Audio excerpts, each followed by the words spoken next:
Bollywood actor Salman ખાનના ઘર બહાર ફાયરિંગ કેસમાં તાપીમાંથી 24 કલાકમાં 2 પિસ્તોલ, 4 કાર્ટીઝ અને 1 મોબાઈલ મળ્યો છે.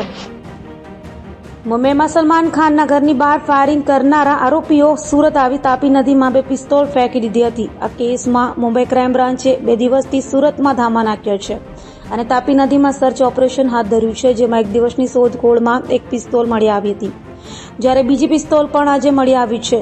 સાથે 4 કાર્ટીઝ અને 1 મોબાઈલ મળ્યો છે. આરોપીઓએ અનમોલ બિશ્નોઈને વિડીયો કોલ કરી ચાલુ રાખીને બંને પિસ્તોલ અને મોબાઈલ તાપી નદીમાં ફેંક્યો હતો. 2 બોટ અને 2 મરઝીવાની મદદથી તાપી નદીમાં સર્ચ ઓપરેશન કરવામાં આવ્યું હતું. મરઝીવા પર કેમેરો પણ સાથે ઉતારવામાં આવ્યા હતા, જેનું મોનિટરિંગ બોર્ડ પરથી કરવામાં આવ્યું હતું. તો ઇન્સ્પેક્ટર દયા નાયક સાથે ટીમ સુરત આવી હતી અને તાપી નદીમાં શોધખોળ કરી હતી.